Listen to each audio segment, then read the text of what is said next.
We're gonna go now to the preaching of the word. Nasa last na tayo, last topic of our series, the cost of the cross. And as we do that, pwede po ba tayong tumayo? We're gonna be reading from the book of John, John 15, verses 18 hanggang 21. So that's John 15 verses 18 to 21. So habang hinahanap niyo po yung inyong mga yun pong inyong mga yung verse in the Bible. Ayan, I'd like to gusto ko lang pong ulitin ito, that salvation is free, but following Jesus is costly. And I have mentioned this for 1 month now, for the whole series. That salvation is free, but following Jesus is costly. And today, we're going to be looking at another kind of cost of following Jesus, and that is the hatred of the world. Sino po yung na-encourage? Okay, sige, basahin po natin. John 15, 18 hanggang 21. If the world hates you, know that it has hated me before it hated you. If you were of the world would love you as its own, but because you are not of the world, but I chose you out of the world, therefore the world hates you. Remember the word that I said to you, a servant is not greater than his master. If they persecuted me, they will also persecute you. If they kept my word, they will also keep yours. But all these things they will do to you on account of my name, because they do not know him who sent me. Let's pray. Lord, we ask God that another cost na naman yung pag-uusapan namin ngayon, and yet I pray that we would be willing to pay the cost, and hindi lang basta willing, but we're gonna joyfully submit to your will, knowing, Lord, na ikaw yung kasama namin, knowing, Lord, na it was you who first identified with us. I pray, God, that in the course of our life, especially, Lord, kapag hindi Sunday, I pray, God, na this is gonna be reflected in how we live our lives. Thank you, God, in Jesus' name. Amen and amen. So, pwede na po tayong maupo. So, it's now 5 years since the pandemic. Naalala nyo ba yan? Parang, talaga, 5 years na pala, no? Parang, ang tagal na pala. And noon pong pandemic, probably, you came across this game. Sino po yung merong nakakaalam nitong game na to? Among Us. Yan. Sino yung nakapaglaro nito? Among Us. Hanggang ngayon, naka-install pa rin sa cellphone ninyo. Diba? So, for those of you na hindi nyo po alam yung game, simple lang, meron pong, so maraming players, dapat may kalaro ka. And then, sa simula ng game, the system, or yung system, will assign you a role. Okay, so dalawa po yung possible na roles. It's either you are assigned as a crewmate or you're assigned as an impostor. Okay, so ano yung crewmate? Ito yung mabait. Okay, so pag na-assign ka na crewmate, ikaw yung mabait, ibig sabihin, ang gagawin mo lang ay gumawa ng mga tasks so that yung ship ninyo, yung spaceship ninyo, hindi masira or it's gonna function well. Okay? So, ganun po yung gagawin. Now, kapag ka na-assign ka na ikaw yung impostor, ayan, ito yung medyo challenging, at least in my perspective. Kasi ikaw yung kalaban. Anong gagawin mo? Ang gagawin mo is you will sabotage. Diba? Hindi mo gagawin ng tama yung mga tasks. So that, ang gusto mo is to sabotage, and at the same time, hindi ka matuklasan na ikaw yung impostor. So, nagigets po ba? So, mamaya pwede nyong laruin. Ang goal, kung ikaw yung, again, nasabi ko na kanina, ang goal, kung ikaw yung crewmate, it's to find out kung sino yung impostor. The crewmates will win kung mahahanap ninyo kung sino yung impostor. Okay? Pag baligtad naman, kapag ikaw yung impostor, dapat ang goal mo, hindi ka mahuli.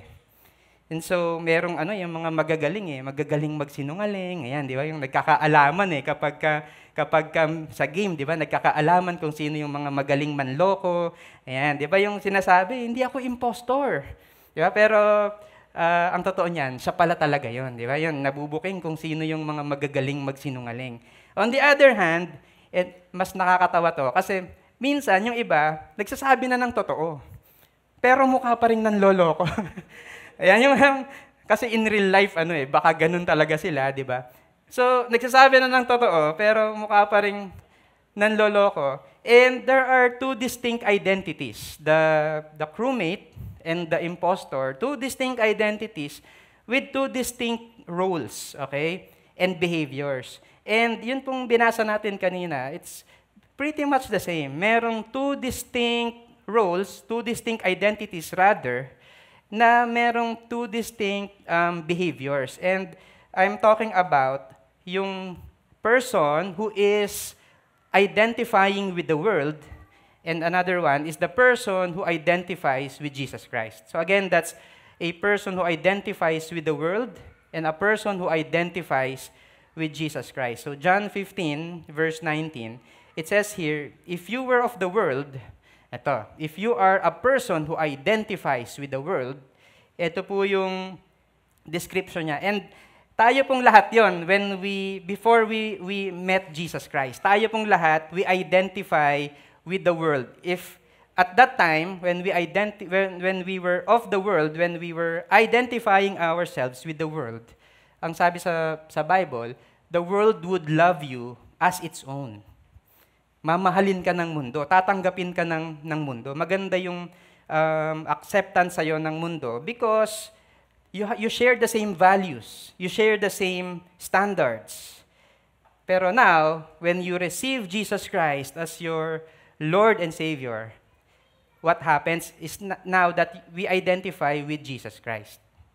We identify with Jesus Christ. And when we say Christian, hindi po ito tungkol dun sa simbahan kung ano yung religion na ina-attenda ninyo. Okay, hindi po yun. It's more about sino ba yung kinikilala mong Diyos? It's more about, kanino ka ba nag-a-identify? Na kanino yung identity mo? Okay, nagigets po ba? So, after receiving Christ, we now identify with Christ. And therefore, ibig sabihin, meron pong change in our allegiance from the world papunta kay Jesus. Now, meron pong change kung sino yung, ano yung identity natin. Diba? Dati, ito yung identity natin, makamundo yung identity natin. Pero ngayon na tinanggap na natin si Kristo, yung identity natin is in Christ. Meron ding change of who you identify with. And ito po yung sinasabi ko, na we once identified with the world, parehas yung values, yung ugali mo ng world, pero ngayon, parehas na nung kay Kristo.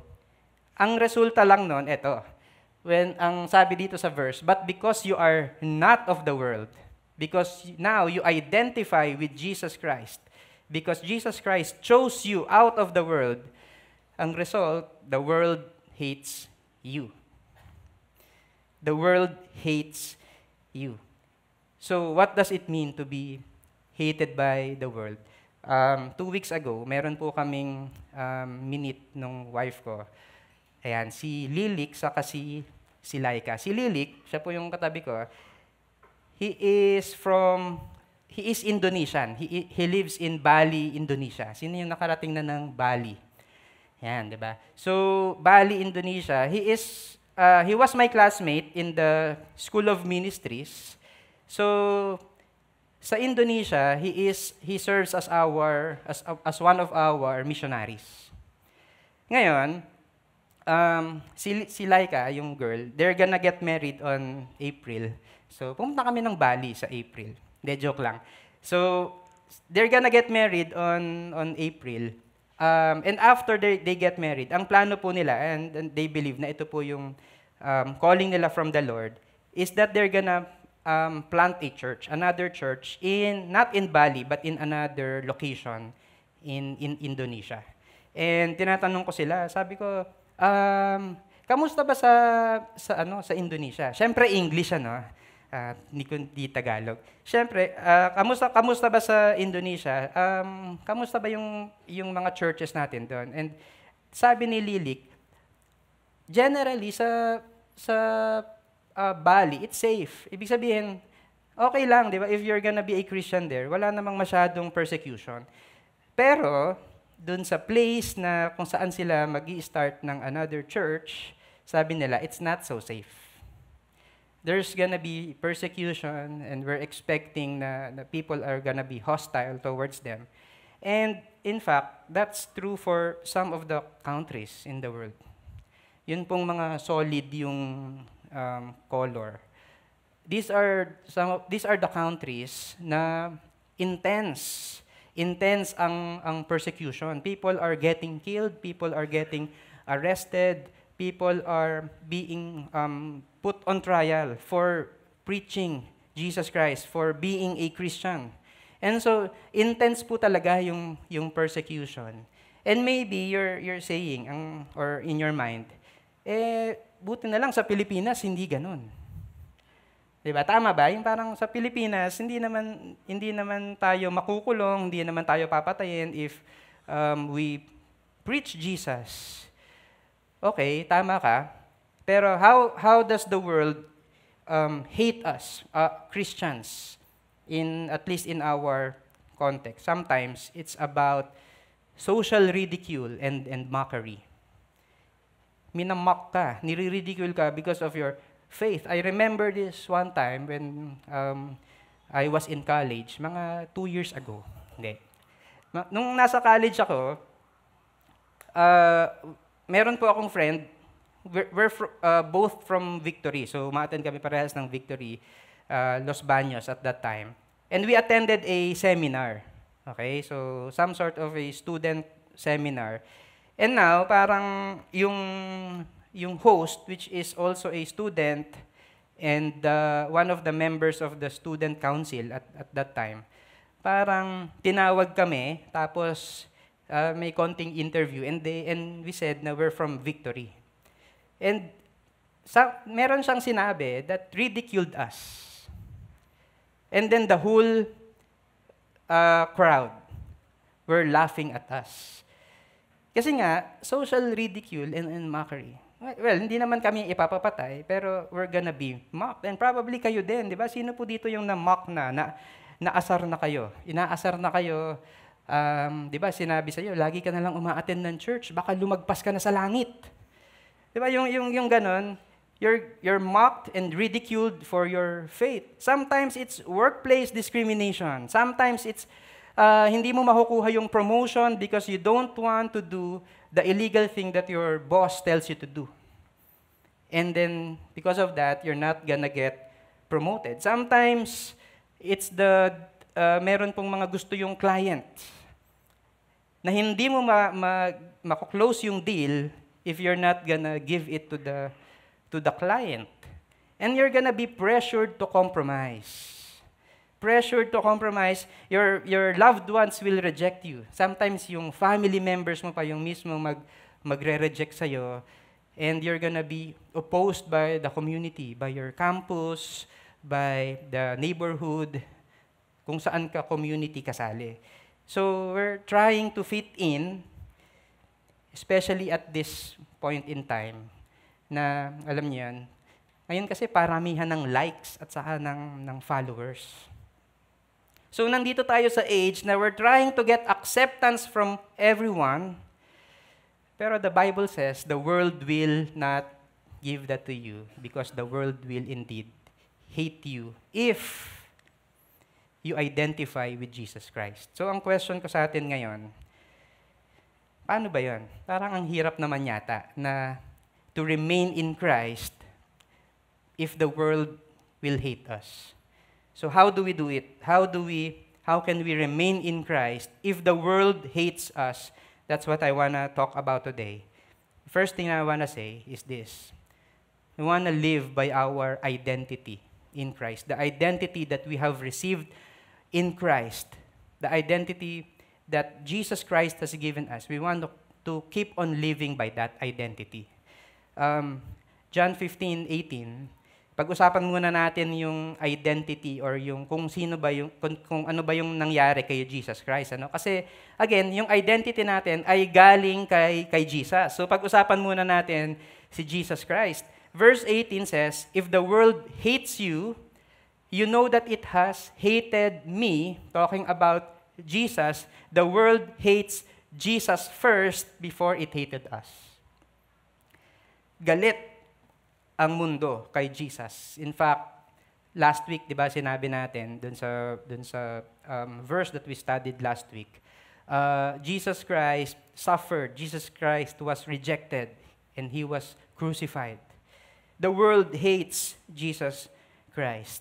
And in verse 25, but the word that is written in their law must be fulfilled. They hated me without a cause. So, nung unang binasa ko to, talaga, walang dahilan. Galit lang sila kay Jesus. Nasa isip ko tuloy, di ba? Parang yung alam mo yung crush mo, yung galit na galit ka sa kanya kasi hindi kanya pinapansin. Di ba? Sino yung ganon? Siyempre, di nyo aaminin, di ba? Pero, galit ka kasi hindi ka pinapansin, pero nung dumaan, kinilig ka na ba bigla? May parang ganon. Ay, ang bango niya. Yan, ganon. Hindi ganon. Hindi ganon. Ang ibig sabihin nung they hated me without a cause, ibig sabihin, it's an unreasonable, irrational kind of hate.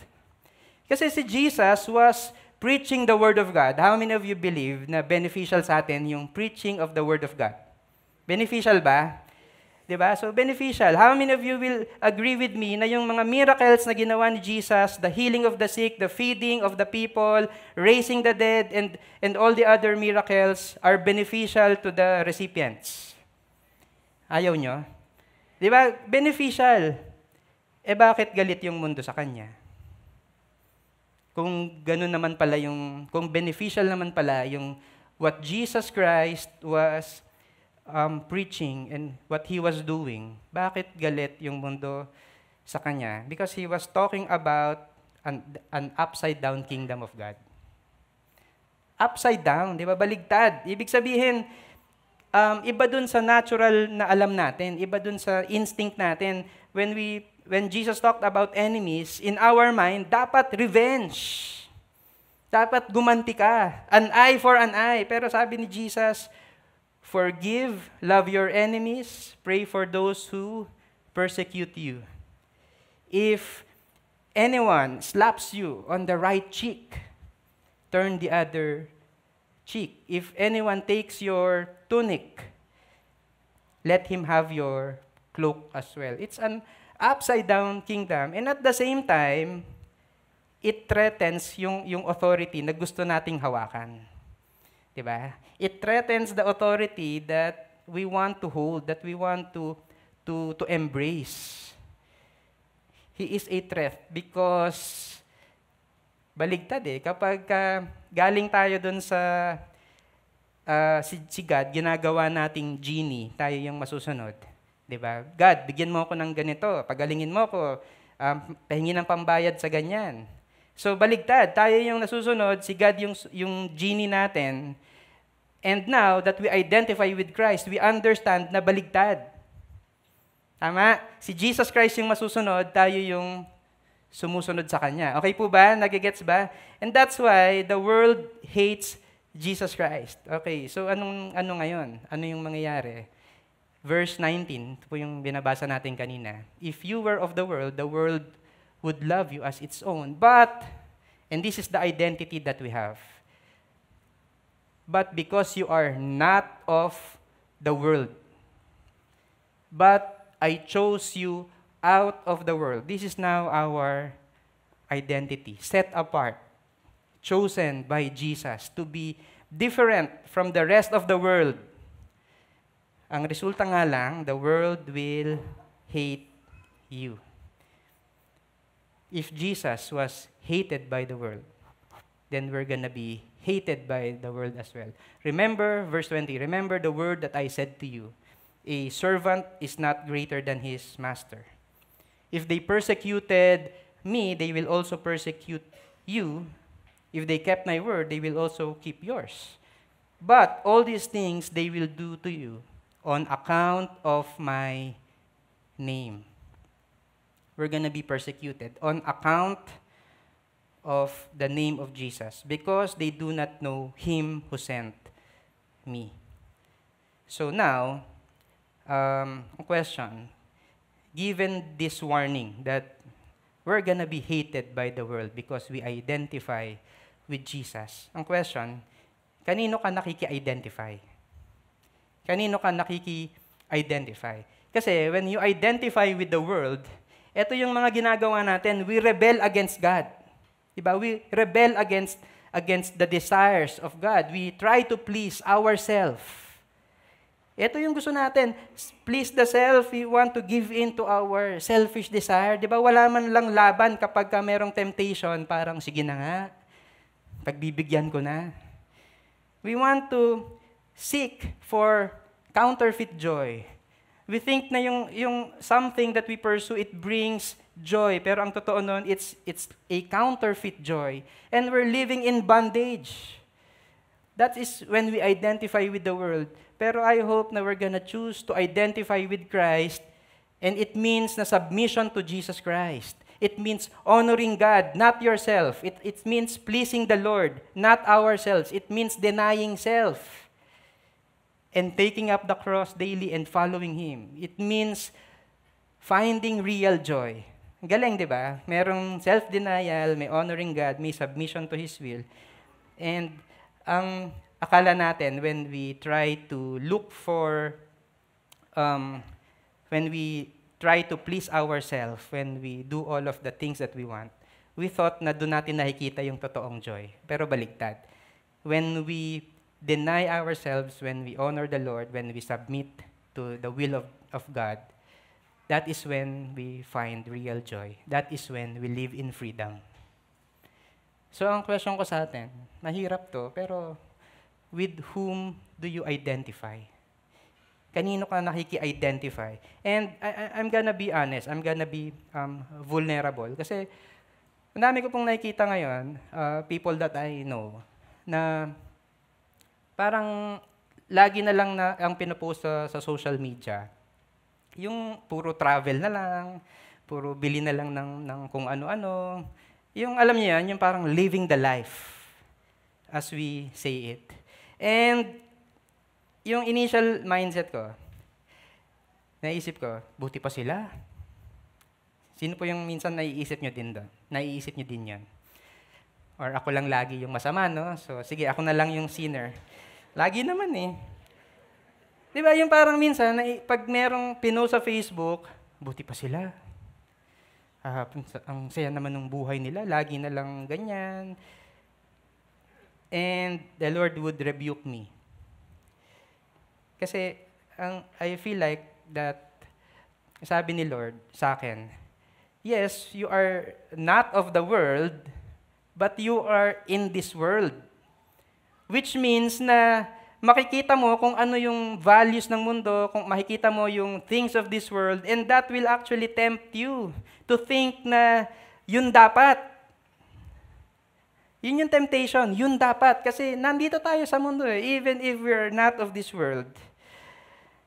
And one more thing that I feel like God told me is that, sabi niya, because you are not of this world, the things of this world will not actually satisfy you. Hindi ka masasatisfy niyan. Kahit na makuha mo lahat yan, kahit na mabili mo lahat yan, it will not satisfy you because you have been chosen out of the world. You are set apart.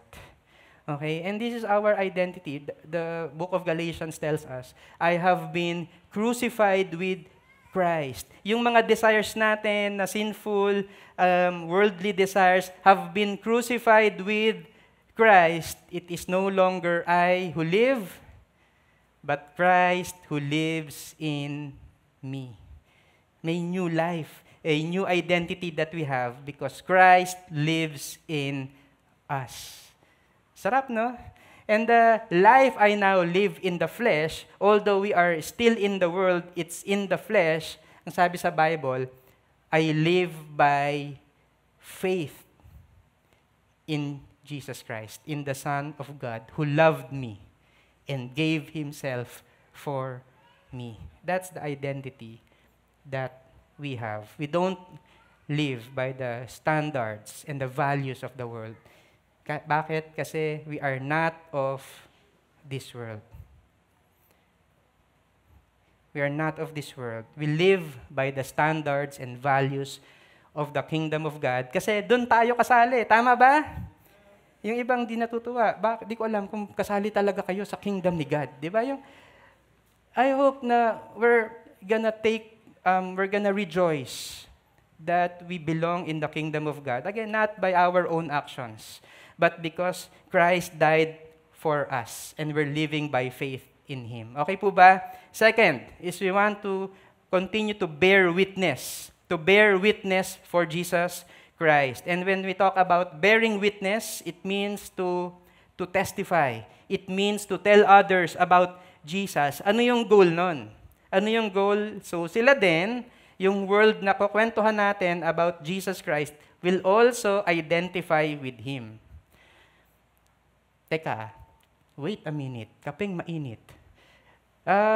Hindi ba mahirap na nga yung living by the identity that we have received from the Lord? Hindi ba mahirap na nga yun, yung values mo galing kay Christ and you're living by the standards of the kingdom of God and the world will already hate you because of that. Tapos, ngayon, ang gusto mo pang gawin, kausapin ko yung person who hates me, who persecutes me, who mocks me, who ridicules me, tapos isi-share ko din sa kanya si Jesus so that siya din ma-identify kay Jesus Christ? Yes.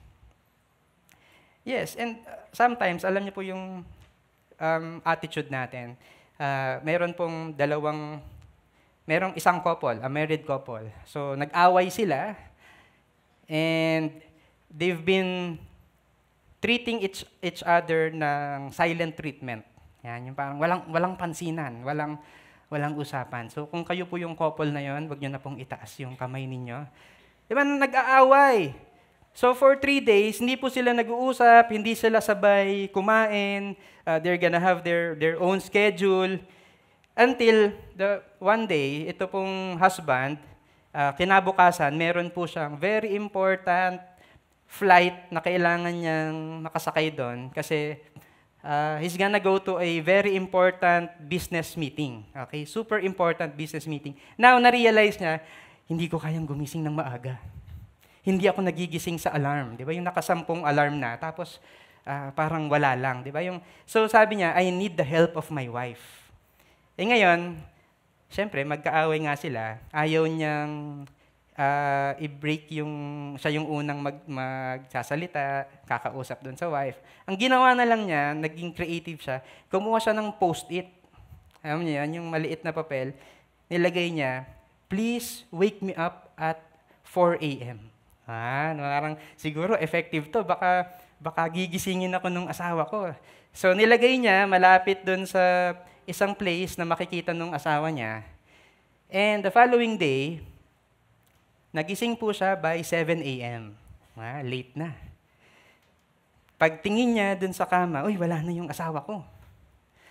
Okay, so magagalit na sana siya. Hanggang nakita niya, meron pong post-it sa tabi ng kama, wake up, it's 4 a.m. Di ba at least ginising siya ng asawa niya, di ba? And sometimes, that's the same thing that we do dun sa mga tao who hates us. The world hates us, and we hate them in return, in exchange. Tama ba? O sige, galit kayo sa akin, pinipersecute nyo sa akin, hindi ko rin kayo papansinin. Iiwasan ko kayo. That's how we treat them. We treat them with hate as well. And hindi naman sinabi ni Jesus na, ay ganun ba? I-hate ba kayo ng mundo? O sige, total, mapapersecute kayo eh. Protektahan nyo na lang yung sarili ninyo. Diba? Doon na lang kayo sa mga bundok, diba? Kung saan walang magpapersecute sa inyo. Meron namang mga prutas dyan, mga gulay, kuhanin nyo na lang, mabubuhay naman kayo dyan. Hindi naman sinabi ni Jesus yun to them eh. Ano yung sabi ni Jesus to them?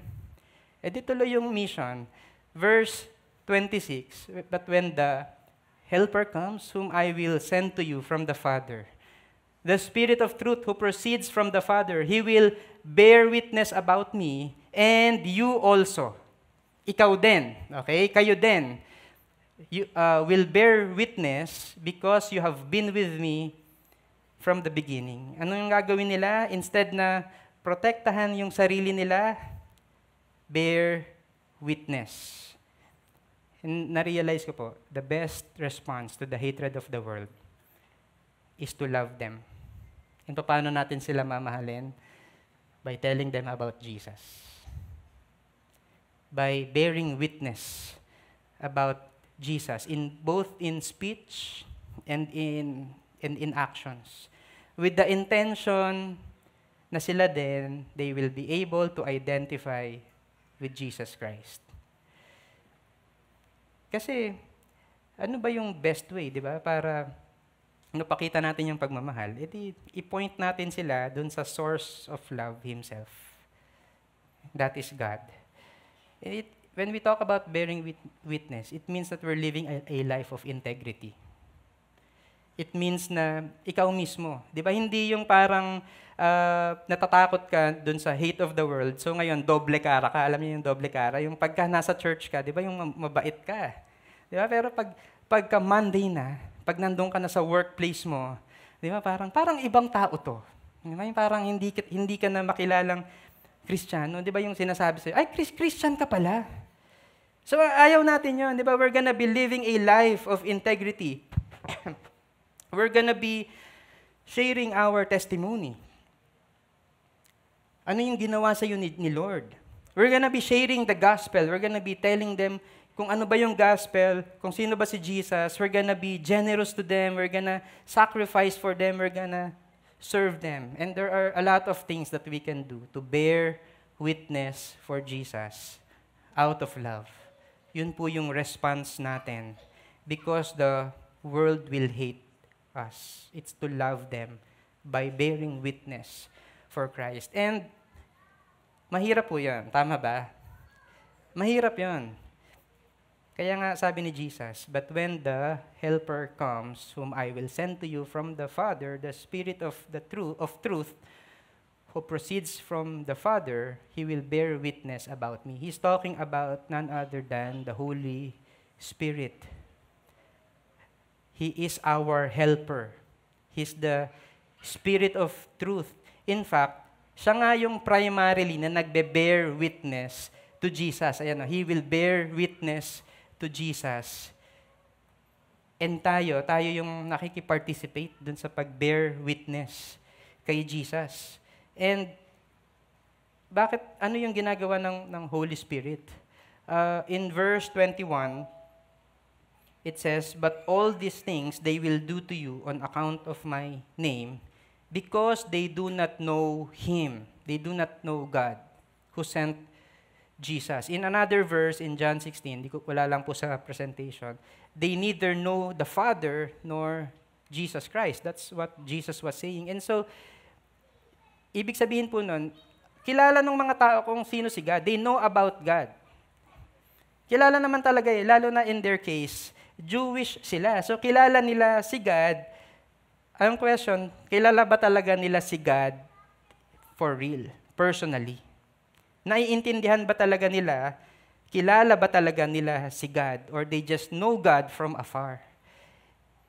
Paano po tayo dadating doon? Witness of the Holy Spirit. And probably, some of us, lalo na dito po sa Pilipinas, we grew up in a Christian nation. Probably, meron po dito, nung bata ka pa lang, uma-attend ka na ng kids church, di ba? So, sino po dito yung galing kayo ng kids church? Teacher nyo si Teacher Ron. Di ba? Naging teacher nyo pa si Teacher Ron. Di ba? Or in another church, di ba? Nasa Sunday school na kayo. And maybe you know about God, pero nung na-realize nyo, teka, hindi ko pala kilala talaga si God. Until the Holy Spirit bore witness about Jesus Christ to you. It takes the testimony of the Holy Spirit for us to get to know Him, to know Jesus Christ. And so, ano po yung gagawin natin? We're gonna bear witness. Di ba? Bear witness. Tell others about Jesus Christ. Let's not hold back. Huwag na tayong mag-isip, magbe-bear witness ba tayo? Magbe-bear witness ba ako? Let's bear witness for Jesus Christ. For Jesus Christ. Of course, the Holy Spirit is gonna be the one to help us. He's the Spirit of truth. And He will be the one to help us understand the truth and live by the truth. He's the Spirit of truth. Okay?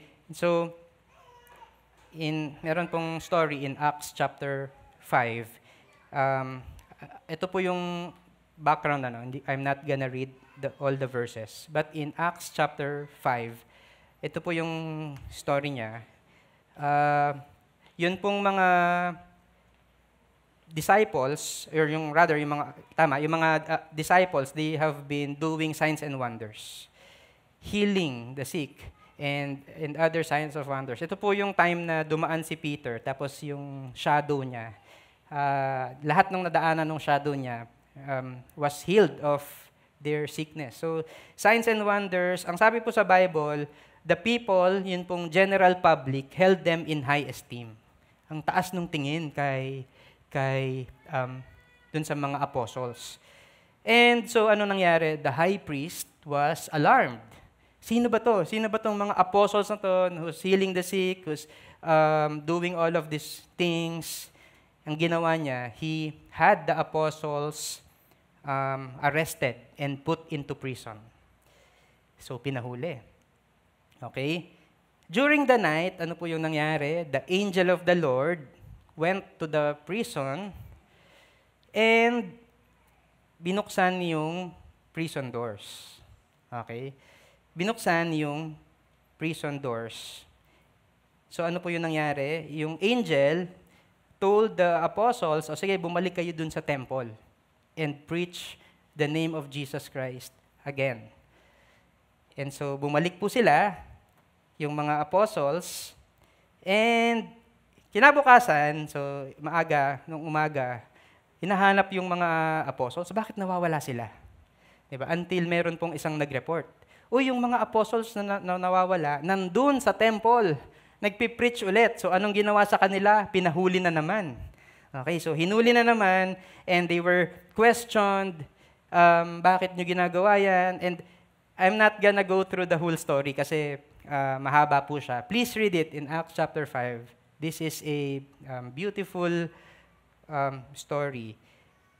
And by the suggestion of one of the teachers of the law, his name is Gamaliel, yung mga apostles ay pinakawalan. Pero bago pakawalan, binugbog muna. Binugbog, tapos sinabihan na, wag nyo na ulit gagawin, wag na ulit kayong share ng tungkol kay Jesus. So, basahin niyo po yan. Sino-shortcut ko lang. Kasi ang gusto ko lang naman talagang sabihin is, itong verse na to, ano yung response nila? Acts 5:41. Ito po yung response nila. Then, they left the presence of the council, talking about the Pharisees, the scribes, the high priest. And ano yung response nila? Rejoicing. Rejoicing. Parang ang hirap, parang parang hindi match. Kasi binugbog sila, kinulong, tapos nung umalis sila, rejoicing that they were counted worthy to suffer dishonor for the name of Jesus Christ. Galing? Kasi hindi sila nag-rejoice kasi malaya na sila.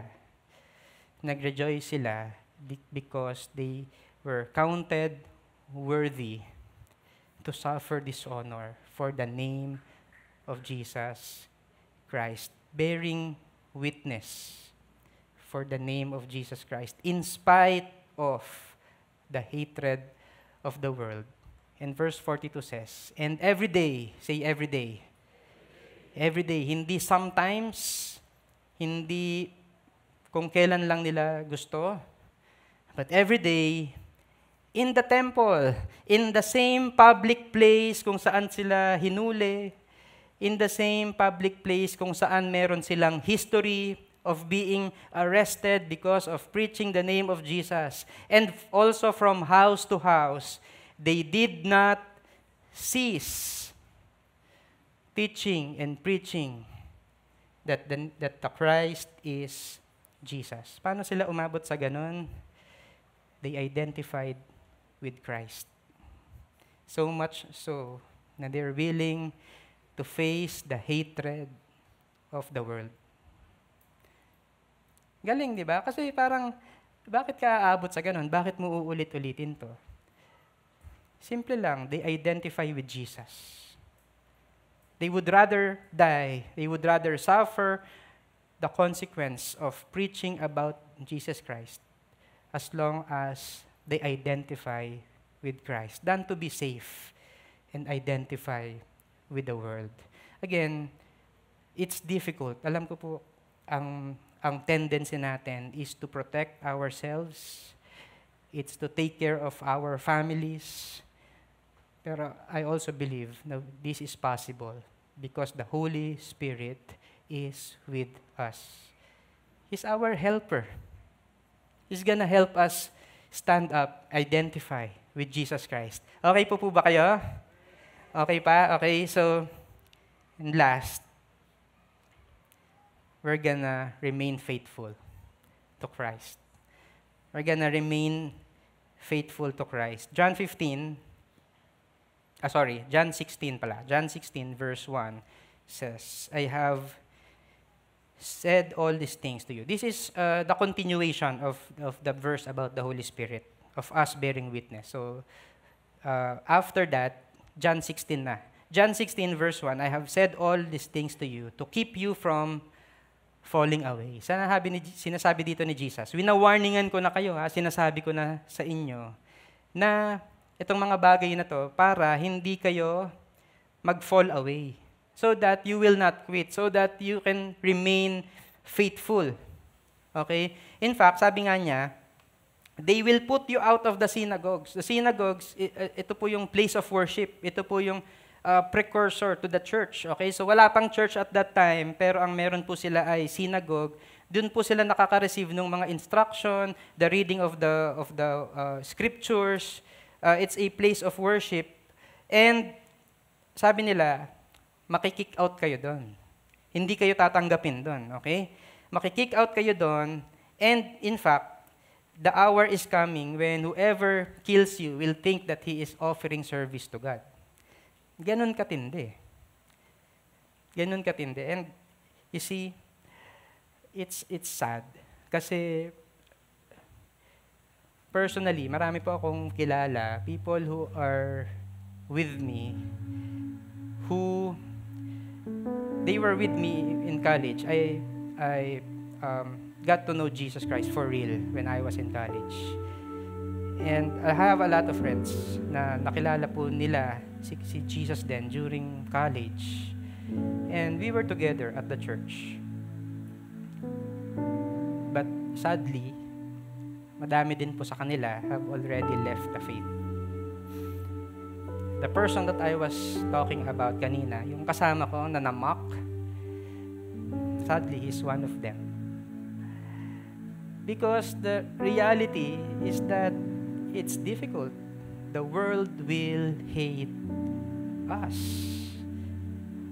Kaya nga merong warning si Jesus. I'm saying all of these things to keep you from falling away. And alam niyo po kung ano yung reality. If nobody is safe, nobody is safe unless we follow Jesus Christ. See, before sabihin ni Jesus, yung the world will hate you, nakita ko po dun sa chapter 15, as we go back one chapter earlier. Ito po yung sinabi niya, bago niya sabihin that the world will hate you. Sabi ni Jesus, John 15 verse 4, abide in me, and I in you. As the branch cannot bear fruit by itself unless it abides in the vine, neither can you unless you abide in me. I am the vine, you are the branches. Whoever abides in me and I in him, he it is that bears much fruit. For apart from me, you can do nothing. Sino po dito you want to remain faithful to Jesus? Abide in Jesus, because apart from abiding in Christ, we cannot bear fruit. We cannot be faithful. We're gonna give in to the pattern of the world, to the temptations of this world. We're not gonna bear witness for Jesus. We're gonna be disappointed kapag tinry mo na mag-bear witness kay Jesus, hindi naging effective, feeling mo walang nakinig sa'yo. If you're not abiding in Christ, then titigilan mo na lang. Isipin mo, sayang, wag na lang nating tigilan. Tigilan na lang natin, sayang yung oras dito, sayang yung effort dito. Pero baliktad, when we abide in Christ, sabi sa Bible, whoever abides in me and I in him, he is it that bears much fruit. It's only by abiding in Christ that we can continue entering the narrow door. It's only by abiding in Christ that we can continue to deny ourselves and taking up the cross and follow Jesus. It's only by abiding in Christ that we can put Jesus first over everything. And wait, meron pang isang sinabi. After the topic about abiding, meron pang isang sinabi si Jesus. Sabi ni Jesus in verse 12, "This is my commandment, that you love one another as I have loved you." We're gonna be living in the love of God. Pero hindi lang love ni God. Ang command niya, love one another. Kasi, come to think of it, the world hates us. And hindi ko po maisip, and I'm sometimes sad about this, na bakit kung sino pa yung nasa loob ng church, we also hate one another.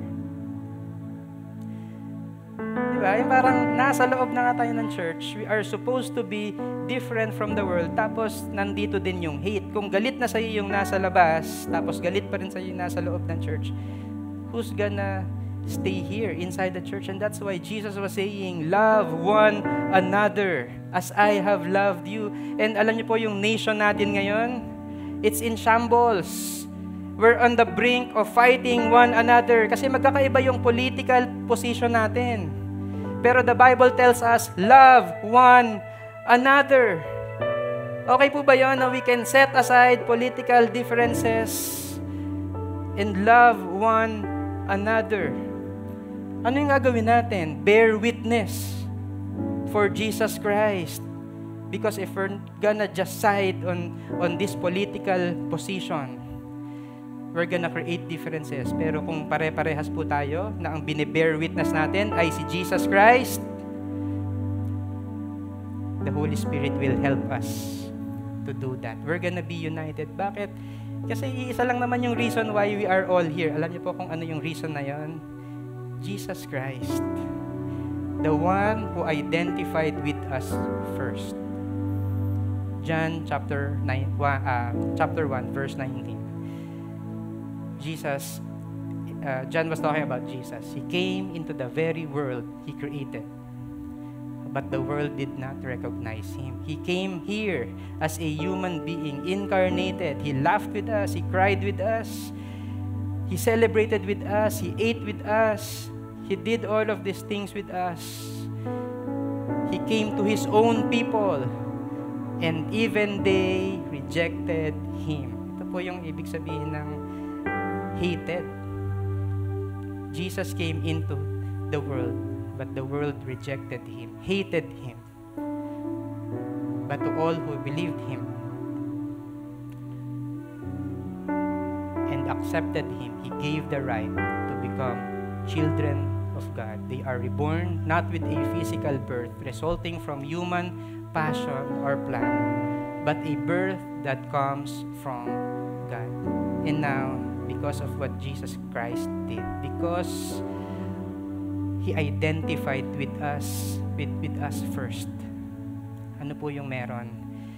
We have been given the right to be called the children of God. Now we're bearing a new identity. An identity that only God can give in Jesus Christ. We were chosen out of the world, received the right to become His children.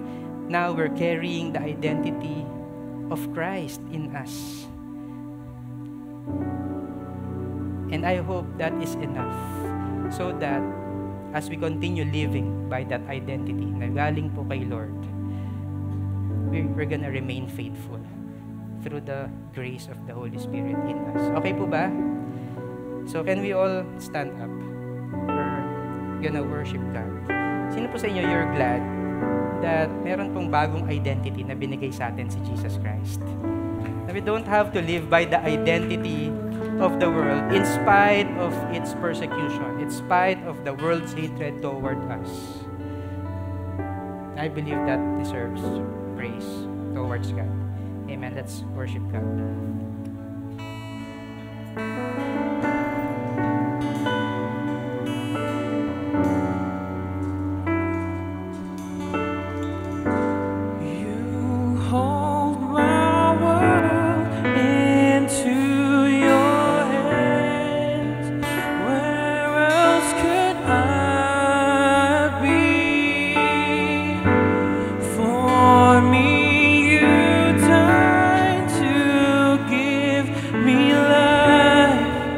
There's no other love like this.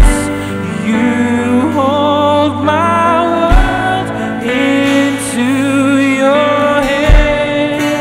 hands. Where else could I be? For me you died to give me life. There's no other love like this. You hold my world into your hands.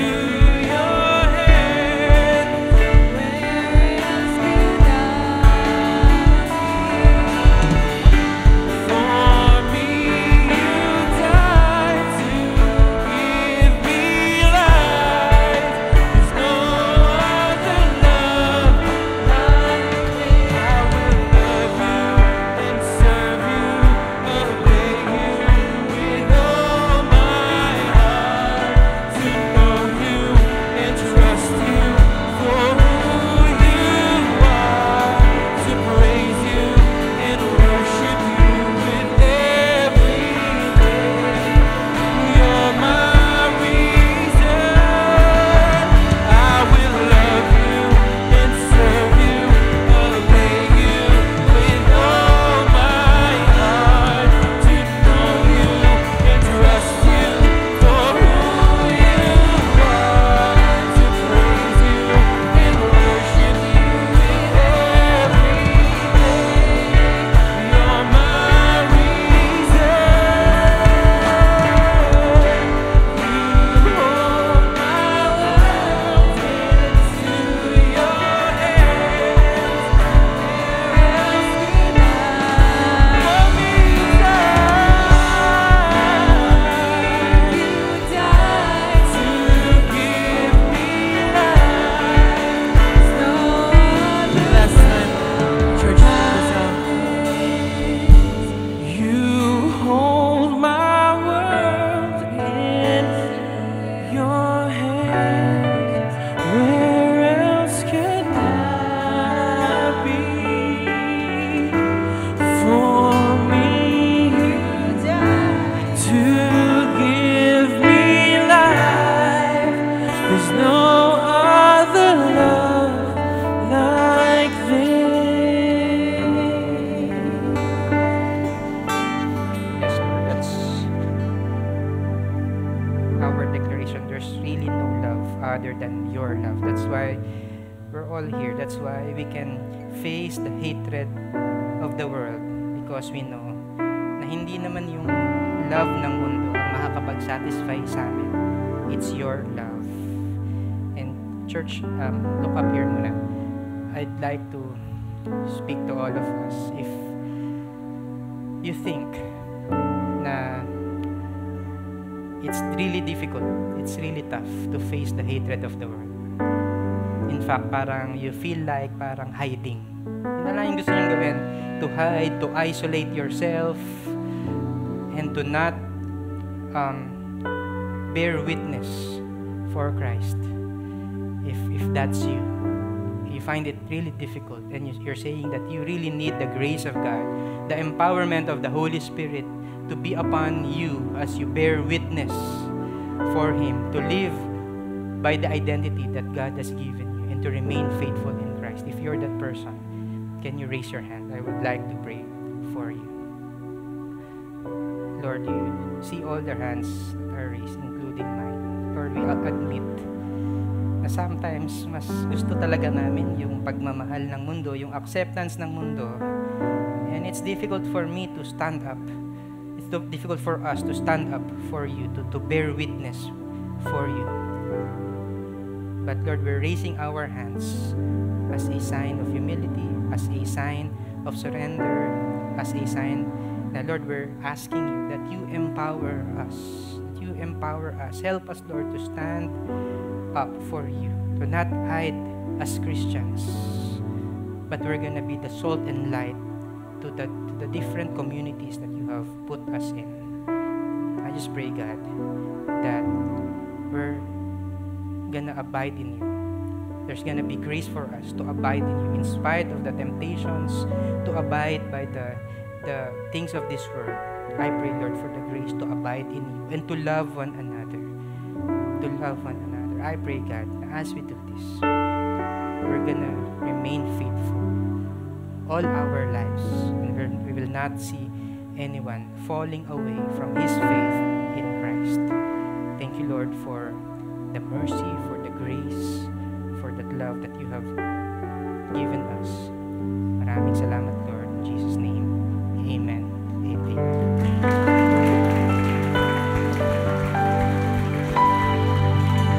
Thank you, everyone. If you need prayers, we're gonna be here. And also, sino po dito yung mga young people? Young people, by age, not by heart. By age, we would like to invite you, the students, to come here, dito po sa may harapan. We're having a mini convergence dito po sa harapan. So, again, if you need prayers, we're gonna be here in front to pray for you. So, thank you, everyone, and see you next week.